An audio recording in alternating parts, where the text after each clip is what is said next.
বিরিয়ানি খেতে তো আমরা সবাই ভীষণ ভালোবাসি। সেটা চিকেন হোক বা মাটন। তবে আজকে তোমাদের সাথে শেয়ার করব ভীষণই টেস্টি পনির বিরিয়ানি। আর এই বিরিয়ানিটা বানানো এতটাই সহজ, খুব চটজলদি হয়ে যায় আর খেতে দুর্দান্ত লাগে। তো প্রথমেই বিরিয়ানি বানানোর জন্য বাসমতি চালটাকে ভালো করে ধুয়ে কমপক্ষে অন্তত ১ ঘন্টার জন্য জলে ভিজিয়ে রাখবো। তারপর এখানে নিয়ে নিয়েছি আমি টুকরো করা পনির।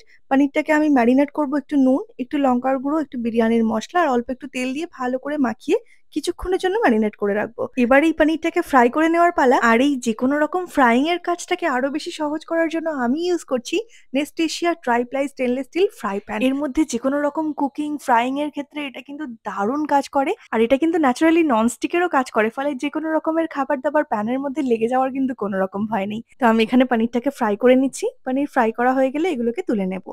এবার একটা বাটির মধ্যে আমি নিয়ে নিচ্ছি বেশ কিছুটা পরিমাণে গরম দুধ।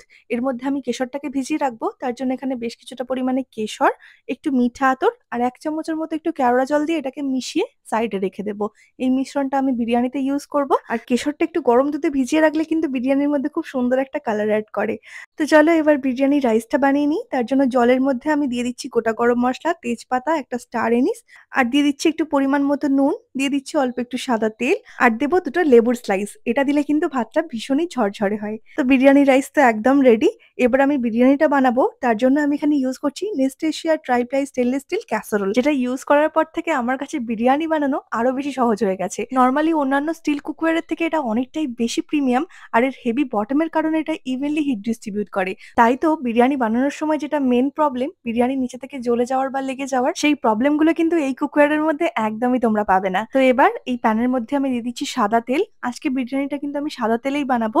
আর তার জন্য দেখো একটা সুন্দর অয়েল পট কিন্তু আমি নিয়েছি নেস্টেশিয়া থেকে। এবার তেলের মধ্যে দিয়ে দেবো পেঁয়াজ কুচি, দিয়ে দেবো টমেটো কুচি, দেবো আদা রসুনের পেস্ট, স্বাদ মতো নুন, একটু লঙ্কার গুঁড়ো, ১ চামচ ধনে গুঁড়ো, দিয়ে দেবো একটু বিরিয়ানির মসলা আর দিয়ে দিচ্ছি এর মধ্যে একটু ফ্যাটানো টক দই, কয়েকটা চেরা কাঁচা লঙ্কা আর টক দইয়ের টেস্টটাকে ব্যালেন্স করার জন্য দিয়ে দেবো স্বাদ মতো একটু চিনি। এবার সমস্ত মসলাটাকে ভালো করে কষিয়ে নিয়ে এর মধ্যে ভেজে রাখা পনিরগুলোকে দিয়ে এই মসলার সাথে পনিরটাকে আরো কিছুক্ষণ সময় ধরে কষিয়ে নেব। পনিরটা যখন একদম রেডি হয়ে যাবে এবার এই পনিরের মধ্যে একে একে দিয়ে দেবো ধনেপাতা কুচি, একটু বেরেস্তা, দিয়ে দেবো একটু বিরিয়ানির মসলা আর দিয়ে দেবো কেশর, মিঠা আতর আর কেওড়া জল দিয়ে গুলে রাখা দুধটা। তারপর এর মধ্যে সমস্ত বিরিয়ানির রাইসটাকে দিয়ে এটাকে লেয়ারিং করে নেব। আর রাইসের ওপর থেকে আবারও দিয়ে দেবো একটু ধনেপাতা কুচি, বিরিয়ানির মসলা, বেরেস্তা আর দিয়ে দেবো কেশর গোলা দুধটাও। আর সাথেই দিয়ে দেবো ২ চামচের মতো ঘি। তো ব্যাস, বিরিয়ানি আমাদের লেয়ারিং করা একদম কমপ্লিট হয়ে গেছে। এবার এটাকে একটা ফয়েল পেপার দিয়ে মুড়ে ঢাকনাটা দিয়ে এবার এটাকে লো ফ্লেমে দমে দেবো মাত্র ১৫ মিনিটের জন্য। ১৫ মিনিটেই কিন্তু আমাদের বিরিয়ানি একদম রেডি হয়ে যাবে। তার কারণ নেস্টেশিয়ার এই ট্রাইপ্লাই স্টেনলেস স্টিল ক্যাসারোল, এর মধ্যে বিরিয়ানি ভীষণই ফাস্ট তৈরি হয়ে যায়। তোমরা না ইউজ করলে এটা বুঝতেই পারবে না। আর তোমরা যদি নেস্টেশিয়ার এই সুন্দর সুন্দর কুকওয়্যার গুলোকে পারচেস করতে চাও, তার জন্য আমার ডেসক্রিপশন বক্সে কিন্তু লিংক অ্যাড করা আছে, যেখান থেকে খুব ইজিলি তোমরা এই প্রোডাক্ট গুলোকে পারচেস করে নিতে পারবে। তো আমাদের এখানে বিরিয়ানি একদম রেডি হয়ে গেছে। এবার এটাকে সার্ভ করে নেওয়ার পালা। আর এই বিরিয়ানিটাকে সার্ভ করার জন্য আমি এখানে একটা খুব সুন্দর টেরাকোটা সার্ভিং বোল ইউজ করছি, যেটা ভীষণই সুন্দর লেগেছে আমার। এটা 100% ফুড গ্রেডও, যার মধ্যে তোমরা বিরিয়ানি, পোলাও, রাইস যেকোনো কিছু সার্ভ করতে পারবে। তো কেমন লাগলো আজকের এই পনির বিরিয়ানির রেসিপিটা আর সাথে নেস্টেশিয়ার এই সুন্দর সুন্দর ইউটেন্সিলস গুলো? অবশ্যই কমেন্টে জানিও। দেখা হচ্ছে আবারও কাল নতুন রেসিপি নিয়ে। ততক্ষণ সবাই খুব ভালো থেকো আর প্লিজ চ্যানেলটাকে সাবস্ক্রাইব করতে ভুলো না।